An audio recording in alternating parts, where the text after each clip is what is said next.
Hello students, class 11th accountancy unit 3 accounting question हमारा चल रहा है, जिसमें हम लोगों ने लास्ट वीडियो में क्वेश्चन नंबर 8 सॉल्व किया है।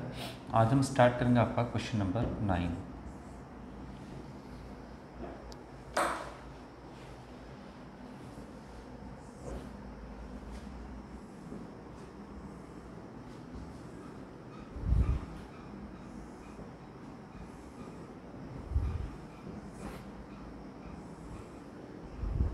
Asset is equal to liabilities plus capital.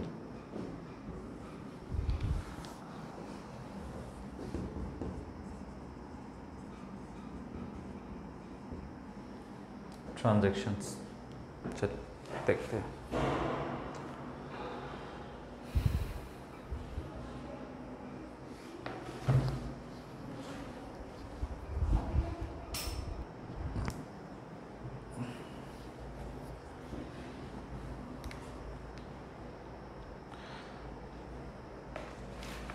Question number 9 में आपका Ram started business with cash, बार बार समझाने की ज़रूरत नहीं है। ट्रांजैक्शन नंबर फर्स्ट है, Ram started business with cash rupees 2,50,000।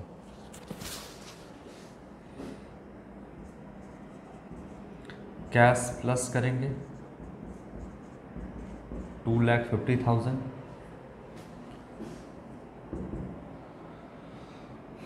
Outside liability 0 and capital 2,50,000। ये हो जाएगा।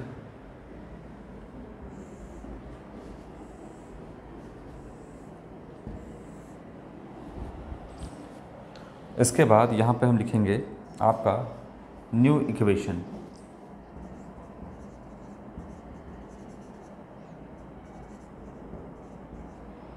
प्लस बिजनेस में जो कैश है अभी 2,50,000 एंड बिजनेस का जो इंटरनल लायबिलिटी है वो है 2,50,000 रुपीज़। ये हो गया आपका। तो commenced business with cash, started business with cash, आपको यही जो है ट्रांजैक्शन को इस तरीके से रिकॉर्ड करना है, cash plus and capital plus. ठीक है। इसमें एक बात और समझाते हैं कि अगर ऑनर ने बिजनेस में, देखिए एक ही बार में सब कुछ जान लोगे तो ठीक रहेगा, बार बार मेहनत नहीं। ऑनर ने लगाया मान लेते हैं 2 लाख, ठीक है। तो बिजनेस में एसेट कितना आ गया 2 लाख, और बैंक लोन लिया गया मान लेते हैं 50,000। बिजनेस ने लोन कितने का लिया 50,000, ये बैंक लोन है 50,000। तो देखिए ऑनर ने कितना दिया, बिजनेस में 2 लाख और बिजनेस में 50,000 बैंक लोन लिया। तो बिजनेस में टोटल कैश कितना इंक्रीज किया 2,50,000, ये तो यहीं लिखेंगे। अच्छा, ऑनर ने कितना दिया 2 लाख, तो यहाँ पे क्या लिखेंगे हम 2 लाख, और आउटसाइड लायबिलिटी यानी बैंक लोन कितना बढ़ा 50,000। ठीक है। तो 2,50,000 इधर भी, 2,50,000 इधर भी, ये बनेगा अगर बैंक लोन 50,000 रुपये लिया गया है तो बिजनेस में तो टोटल 2,50,000 आया कैश, तो 2,50,000 लिखेंगे। बैंक लोन आउटसाइड लायबिलिटी यहाँ पे बढ़ गया 50,000, और ऑनर ने जो दिया 2 लाख, वो हम कैपिटल ऐड करेंगे, ऐसे बनेगा। ठीक। फिलहाल अभी पूरा पैसा ऑनर ने दिया है तो कोई बैंक लोन वगैरह नहीं है, आपका आउटसाइड लायबिलिटी 0 है और कैपिटल 2,50,000 है। अगला ट्रांजैक्शन क्या है, परचेज गुड्स फ्रॉम श्याम।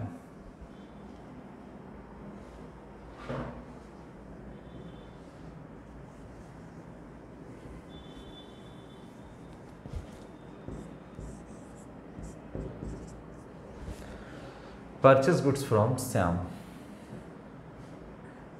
यहाँ पर गुड्स परचेज किया गया है। कितने का गुड्स परचेज किया गया है, यहाँ पर 1 लाख का गुड्स जो है वो परचेज किया गया है श्याम से। ये है श्याम, और 1 लाख का गुड्स परचेज किया गया है।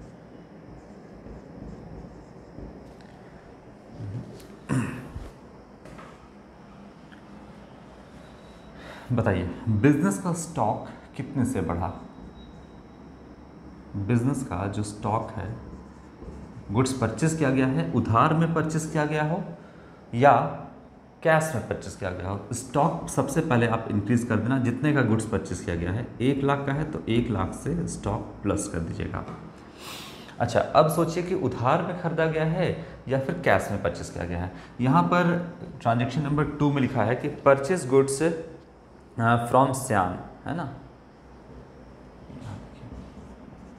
स्टॉक तो प्लस कर दिए, purchase goods from Shyam rupees 1 lakh. Shyam से परचेस किया गया है, कहीं भी लिखा है कि श्याम से जो परचेस किया गया है वो कैश में परचेस किया गया है? कहीं ऐसा जिक्र नहीं है आपका ट्रांजेक्शन में। श्याम से परचेस, श्याम का यहाँ पे नाम क्यों दिया गया? इसीलिए नाम दिया गया क्योंकि ये आपका उधार में परचेस किया गया है, इसीलिए। अगर कैश में परचेस किया रहता ना तो साफ साफ लिख देता purchase goods from Shyam for cash. Cash में परचेस किया था तो साफ साफ कैश लिखता। कैश में नहीं परचेस किया गया, मतलब उधार में परचेस किया गया है, तो बिजनेस को नियर फ्यूचर में श्याम को पैसा देना होगा। ठीक है, तो श्याम यहाँ पर लेने के लिए बैठा हुआ है, लेनदार है। अगर लेनदार है तो श्याम कौन है? मेरा क्रेडिटर है। श्याम कौन है? मेरा क्रेडिटर है। ठीक है, बिजनेस में श्याम कौन है? बिजनेस के पॉइंट ऑफ व्यू से सोचिए तो श्याम कौन है आपका? यहाँ पे क्रेडिटर है श्याम। तो स्टॉक तो बढ़ा ही बढ़ा, क्योंकि गुड्स तो उधार में खरीदो या कैश में खरीदो, स्टॉक तो आपका इंक्रीज करेगा ही।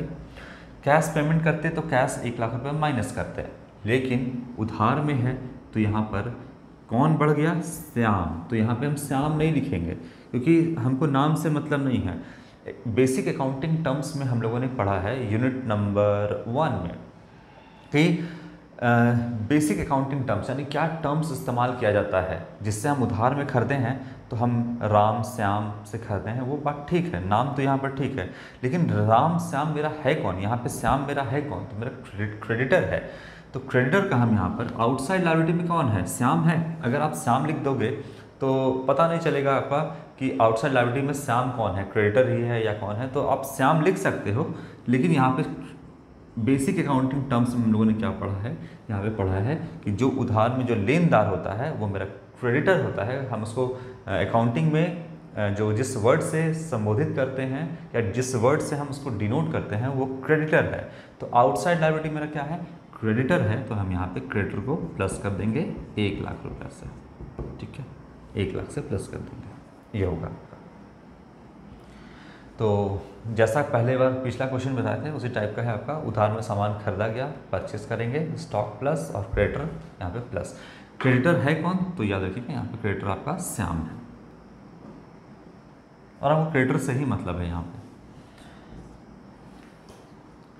चलो, क्रेडिटर को हमको पैसा नियर फ्यूचर में 1 लाख रुपए देना होगा। क्रेडिटर बिजनेस के ऊपर कैसा लायबिलिटी है? तो आपका करंट लायबिलिटी है। अब बिजनेस का नया समीकरण क्या बनता है? न्यू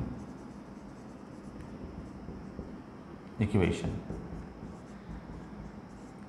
बिजनेस का कैश कितना है? 1 लाख। स्टॉक कितना है? कैश है 2.5 लाख, स्टॉक है 1 lakh,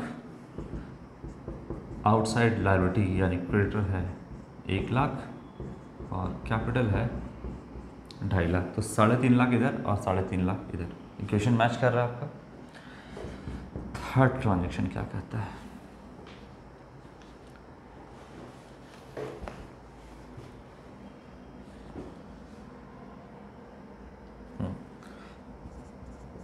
sold goods to Sohan, cost है 18,000 का। ठीक है, और बेचा कितना में है? 20,000 में। चलिए, यहाँ पर जो है वो सामान क्या किया गया है? बेचा गया है। किसे बेचा गया है? तो सोहन को यहाँ पे सामान बेचा गया है। ठीक है, कैसे इसको सॉल्व करेंगे? आइए देखते हैं। इसको हटा रहे हैं, बस इतना ही हटा रहे हैं, ये रहने देते हैं।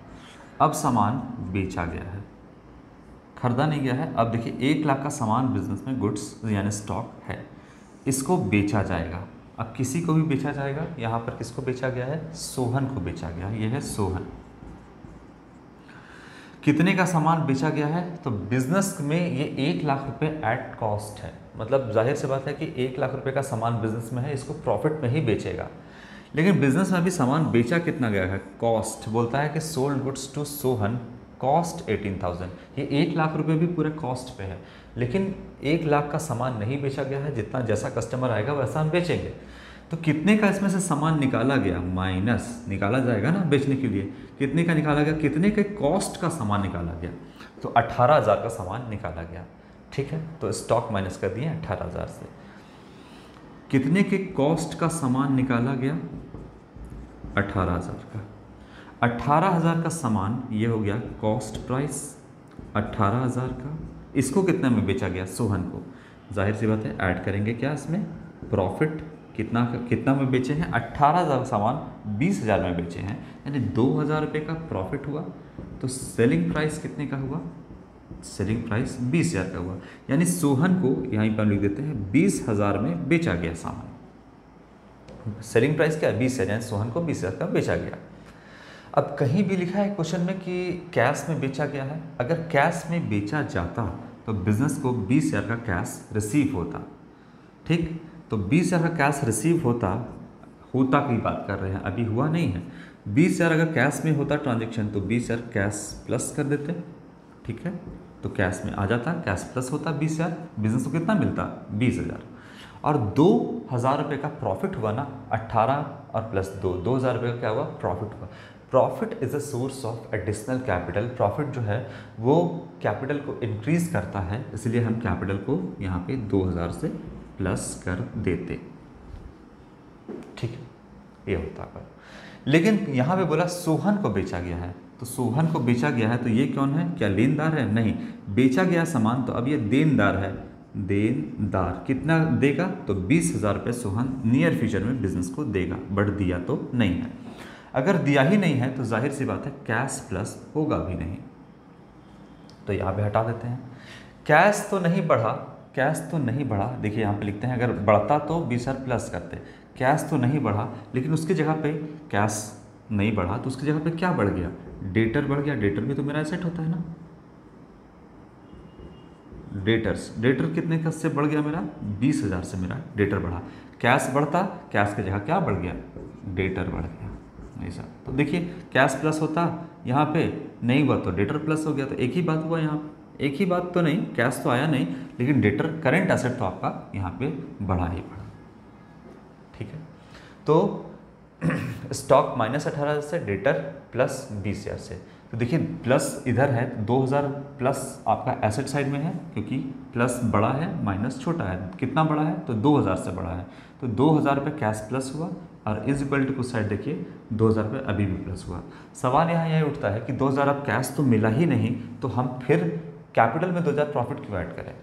ये 20,000 रुपया जो है वो तो मिला ही नहीं ना बिजनेस को, नियर फ्यूचर में मिलेगा।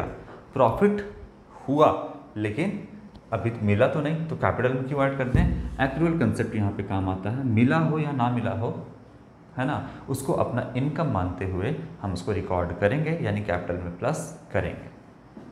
ठीक है, ये हो गया। तो मिला नहीं है फिर भी कैपिटल में ऐड करेंगे, क्योंकि हमको अपने बिजनेस का true profit and loss and true financial position calculate करना है। तो यहाँ पर कैश तो जीरो रहेगा और आउटसाइड लायबिलिटी भी जीरो रहेगा। यहाँ पे ये इस ट्रांजेक्शन का ये इफेक्ट पड़ेगा अकाउंटिंग इक्वेशन पे। चलो,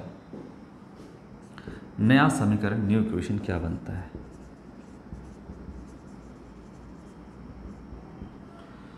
कैश कितना है बिजनेस में, 2,50,000। स्टॉक कितना हो गया अब आपका, प्लस कर देंगे 82,000 का, इसको हटा देते हैं। 82,000 का यहाँ पर स्टॉक है। डेटर हो गया आपका 20,000 रुपये का। ठीक है, ये हो गया आपका क्रेडिटर 1 लाख रुपए का, और ये हो गया 2,50,000 3,52,000 रुपीज़। तो देखिएगा 3,53,000 रुपीज़ यहाँ पर हो जाएगा 52,000, 3,52,000 रुपीज़, 3,52,000 रुपीज़ इधर भी आएगा। अब देख लो ऐड करके। बैलेंस शीट में आप अपडेट कर दोगे। कैश हो गया आपका 2.5 लाख रुपये से, है ना। स्टॉक हो गया 82 और डेटर हो गया 20। कैपिटल प्लस लायबिलिटी साइड में क्रेडिटर हो जाएगा 1 लाख और कैपिटल हो जाएगा 252 लाख रुपीज़, 2,52,000 रुपीज़ ये हो जाएगा आपका।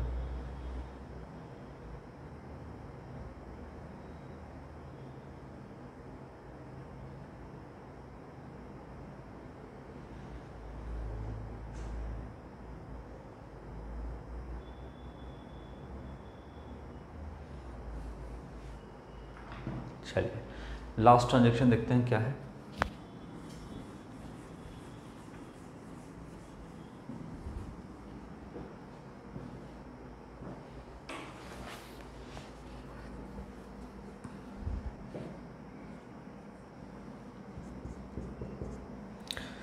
राम यानी जो बिजनेस का ऑनर है राम, वो क्या है, विड्रॉ किया है पैसा।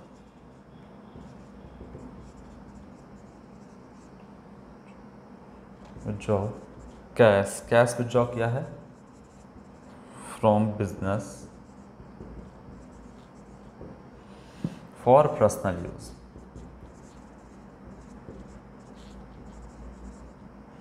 फॉर पर्सनल यूज कितने का कैश विड्रॉ किया है, 50,000 रुपीज़ का।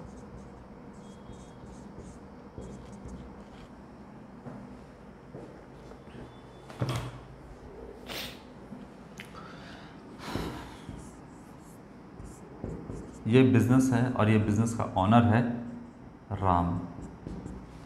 चलिए अब अकाउंटिंग रिविजन पे क्या इफेक्ट पड़ेगा इसका वो समझते हैं। बहुत आराम से समझेंगे, कोई दिक्कत नहीं है एकदम। देखिए एक बार समझना है ट्रांजैक्शन को, बार बार समझने की ज़रूरत नहीं है। यहाँ पर ऑनर ने शुरुआत में बताइएगा यहाँ पर कितना कैश लगाया था। शुरुआत वाली बात करते हैं। यहाँ पर कैश लगाया था ऑनर ने 2.5 लाख रुपए और कैपिटल इंक्रीज हुआ था 2.5 लाख से। ठीक है, यहाँ पर देखो कैश कितना प्लस हुआ 2.5 लाख से और कैपिटल कितना बिजनेस का प्लस हुआ 2.5 लाख। ठीक है, क्योंकि दोनों इंक्रीज़ किया, कैश भी और बिजनेस के ऊपर इंटरनल लायबिलिटी भी इंक्रीज़ किया। अब अगर उल्टा पैसा ये निकाल लेता है तो जाहिर सी बात है कैश भी कम होगा और कैपिटल भी कम होगा। जब दिया था तो कैश भी प्लस हुआ था और कैपिटल भी प्लस हुआ था। अब ऑनर निकाल लेगा तो कैश भी माइनस होगा तो कैपिटल भी माइनस होगा, क्योंकि बिजनेस का इंटरनल लायबिलिटी घटेगा। बढ़ेगा तो प्लस, घटेगा तो माइनस। देखिए बिजनेस है और बिजनेस में कैश आया, ये ऐसे बना देते हैं, मान लो ये बिजनेस है। बिजनेस में कैश आया तो प्लस कर देगा बिजनेस कैश 2.5 लाख और एक इंटरनल लायबिलिटी, चूँकि सेपरेट एंटिटी कंसेप्ट के हिसाब से या बिजनेस एंटिटी कंसेप्ट के हिसाब से या सिर्फ एंटिटी कंसेप्ट के हिसाब से जो बिजनेस है और बिजनेस का जो ऑनर है वो दोनों अलग अलग होता है। अब ऑनर जो भी बिजनेस में लगाता है वो उससे कैपिटल इंक्रीज करता है। अगर लगाता है तो कैपिटल इंक्रीज करता है, तो निकालेगा तो कैपिटल क्या होगा, डिक्रीज करेगा, माइनस होगा, है ना। बस इतनी सी बात है। तो कैश अब निकाला तो बिजनेस से कैश चला गया, जाहिर सी बात है कैश तो जाएगा, तो 50,000 रुपये कैश चला गया, कैश माइनस कर देंगे। और अब बिजनेस के ऊपर इंटरनल लायबिलिटी भी 50,000 से कम हुआ तो कैपिटल भी रिड्यूस कर देंगे 50,000 से। इस ट्रांजैक्शन का यही इफेक्ट पड़ेगा और कुछ नहीं इफेक्ट पड़ेगा।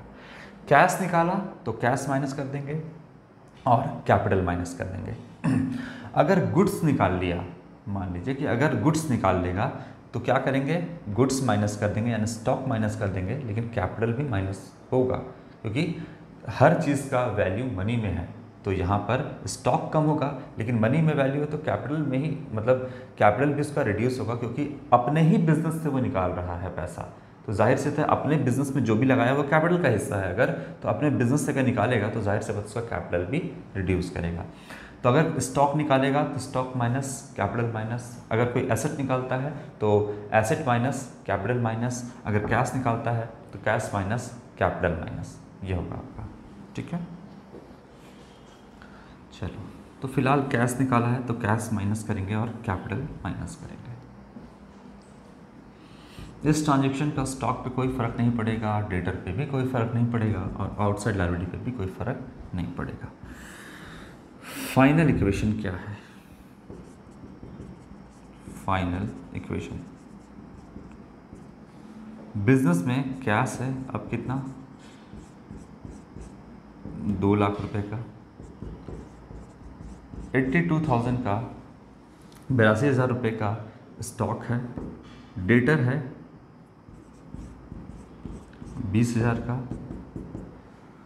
क्रेडिटर है 1 लाख रुपए का, और अब कैपिटल हो गया 2,02,000 रुपीज़ का। तो इधर देखिएगा 3,02,000 रुपीज़, इधर भी ऐड कर दो तो 3,02,000 रुपीज़ आएगा आपका। ये है आपका फाइनल इक्वेशन, ये बना आपका बिजनेस का फाइनल समीकरण जो है बोल सकते हैं एकदम, है ना। चलो इससे हम बैलेंस शीट भी प्रिपेयर कर लेते हैं। यहाँ पर बीच वाले का हमको ज़रूरत नहीं है,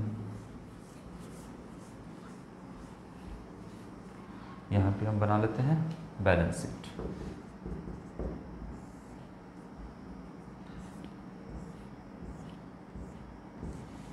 बैलेंस शीट आपका एक स्टेटमेंट होता है, कोई अकाउंट नहीं होता है। एक स्टेटमेंट है, एक डॉक्यूमेंट है जिससे हमें पता चलता है कि बिजनेस का क्या फाइनेंशियल पोजीशन है। कैश कितना है, 2 लाख रुपया। स्टॉक लिखो आप एसेट साइड में, ये है आपका 82,000 रुपीज़। और डेटर कितना है, डेटर्स हो गया 20,000 रुपीज़। ठीक है, अब इधर आते हैं, क्रेडिटर्स कितना है,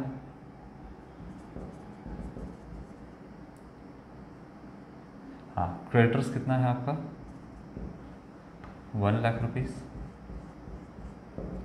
और कैपिटल कितना है 2,02,000 रुपीज़, यही है।